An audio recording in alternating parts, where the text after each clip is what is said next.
দেখাবো এমন একজন ক্যান্ডিডেট যিনি একটা প্রতিষ্ঠানে রয়েছেন, অথচ কোনো রকমভাবে আমার চ্যানেল দেখেন না, অথচ যেখানে রয়েছেন সেই প্রতিষ্ঠানকেই সেরা নির্বাচন করে সুখ দুঃখ খারাপ ভালো, একদম ভালো নয়, একদম তুচ্ছাতি তুচ্ছ, সেরা জিনিস সবটা মিলিয়ে বলছেন আমি এখানেই ভালো আছি।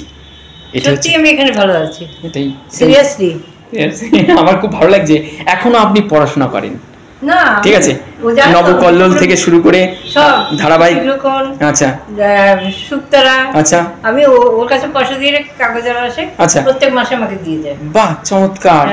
আপনারা এরকমটা হতে পারেন, কিন্তু বাড়িতে সবাই থাকুক, আবার এখানেও থাকুন, আবার সবার সঙ্গে বাইরে যান, সব আত্মীয় স্বজন বাড়ি ঘুরে যাই। ও আচ্ছা, আত্মীয় স্বজন বাড়িতে ঘুরতে যান? হ্যাঁ, বাহ, চমৎকার।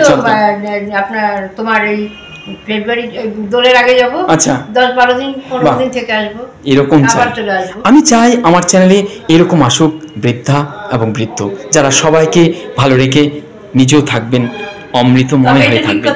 হ্যাঁ, ঘুরে আসে, এইটাই ভালো। কারো সংসার আমার ভালো লাগে না, আমার এখানটাই ভালো লাগে, তার কারণ আমি নিজে স্বাধীনভাবে থাকতে চাই। বাহ, চমৎকার। এটাই চাই সব বৃদ্ধবিদ্যার ভেতরে।